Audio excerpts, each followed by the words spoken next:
Every empire runs on energy. First, forests, then coal and oil, and now electricity. Each transition didn't just change technology, though. It changed who held power, how economies worked, and even where wars were fought. This is the story of the energy regimes our civilization runs on, and how each one rewrote the rules. For centuries, wood was everything. It heated homes, it cooked food, it made charcoal for metalworking.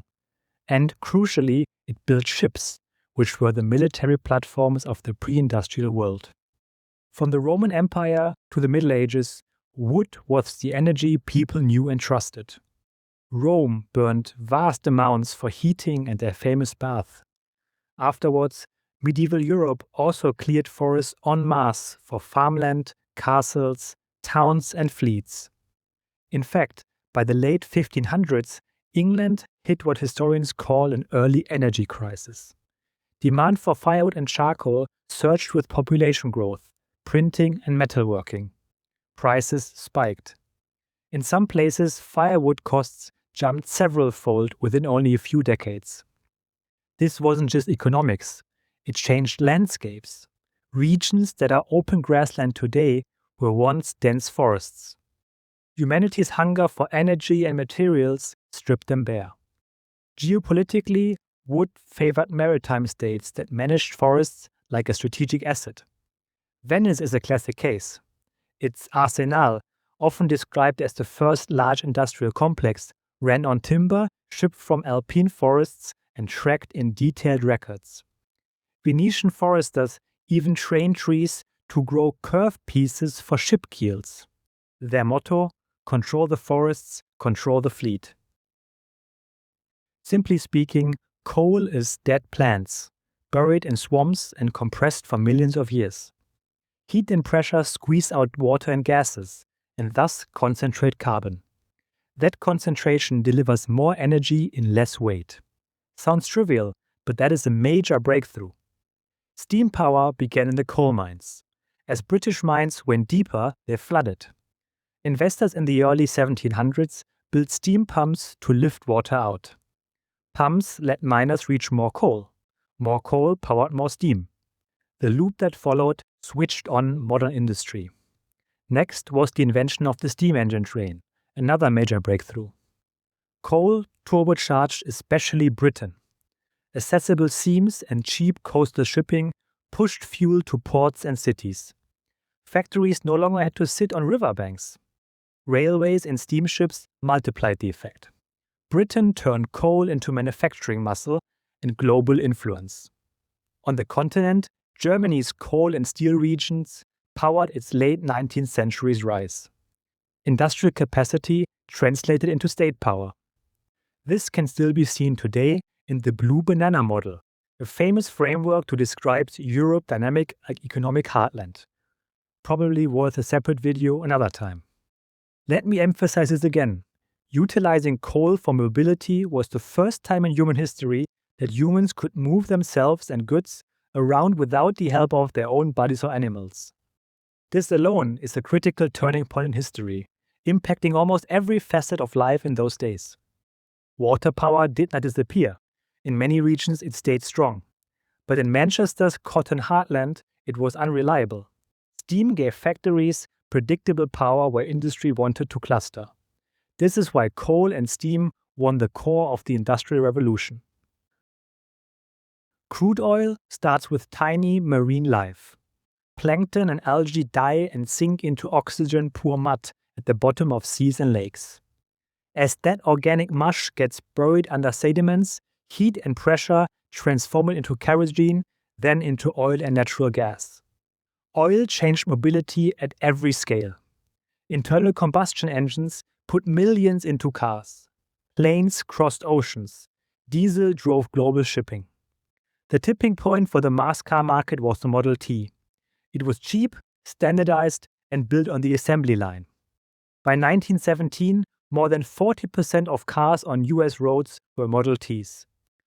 Roads, airports, logistics hubs, and fuel stations followed. But oil is not only movement. It is materials. Petrochemicals make plastics, solvents, synthetic fibers, fertilizers, pharmaceuticals, paints, and packaging. These products are the building blocks of modern life. Even as mobility electrifies now, the chemical side of oil remains deeply embedded in production and consumption. Geopolitically, oil redrew the map. Control of fields and choke points became strategic doctrine. World War II hinged on fuel logistics for ships and aircraft. When producers exerted power, importers felt it overnight. The 1973 oil crisis made this painfully clear. During the Yom Kippur War, Arab producers embargoed oil and cut output in response to Western support for Israel. Prices quadrupled within months. Inflation rose. Recession followed. Gas lines formed. Energy policy became foreign policy in real time. After 1973, the petrodollar era took hold.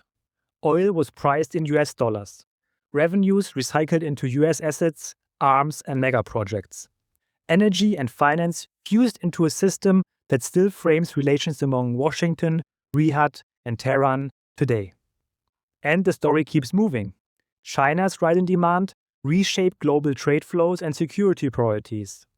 Europe's dependence on Russian gas became a geopolitical fault line. In the 2010s, US shale production surged and thus changed America's position in global markets. Even today, oil still defines strategy. Wood, coal, and oils are fuels. Electricity is not a fuel. It's an energy carrier. It lets us separate the source from the use. We can generate electricity from coal, gas, hydro, nuclear, wind, or solar. The device on the other end just uses electrons. That separation is why electricity is taking over, and electrification is accelerating. In 2024, global electricity demand rose by around 4.3%, faster than overall energy demand. Hotter summers and cooling needs grew. Industry used more power. Electric vehicles expanded. Data centers are becoming a major load. The share of electricity in total energy keeps rising. What does electrify everything mean in practice? It means replacing flame and fuel with motors, heat and chemistry powered by electrons. This covers industries from transport and buildings to metals and chemicals. Geopolitically, electricity shifts the contest. Oil power revolved around oil fields and shipping lanes. Electric power evolves around grids, semiconductors, software, and critical minerals. This is about planning, permitting, and building big networks. It is about securing the materials and chips that keep them stable. What about the future energy mix? Well, solar and wind are growing fast. Hydropower remains a backbone in many countries. Nuclear provides steady baseload in several systems. Fusion remains experimental, but it could be a game changer if commercialized. Electrification can be a great equalizer. Not every nation has oil, but most have some mix of sun, wind, water, or geothermal. If you can build and operate the assets and a strong grid, you reduce the leverage of traditional fuel exporters. What does all of that tell us about underlying forces in play? First, energy density drives history. Wood is diffuse, coal is dense. Oil is dense and mobile. Electricity is instant and flexible. Each step lets societies do more with less and reorganize around that advantage. Second, technology leads the change. Inventions create demand and unlock supply. The steam engine made coal central. Fracking opened tight oil and gas. High voltage transmission moved power across continents. Nuclear proved we could deliver massive, steady electricity. Each breakthrough reshaped the energy order and the geopolitics around it. Third, transitions stack rather than erase. We did not stop using wood when coal rose, or coal when oil rose. What changed is which energy grew the economy and who gained leverage. Fourth, power follows infrastructure. Wood favored naval states with forests. Coal built industrial empires. Oil created alliances and crises around wealth and prices. Now electricity rewards countries that can deploy generation, transmission, storage, and digital control at scale. It's easy to forget what really keeps our world running. Most of us live in relative abundance. We fuel up at gas stations. We get goods delivered from across the globe. We flip a switch and the light comes on. Behind that convenience sits an enormous system of infrastructure and power. Wars were fought for forests, then for coal, then for oil. Could the next battle be over grids and electrons?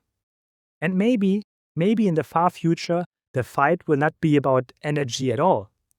Is data the new oil? Well, not yet, because data still depends on electricity.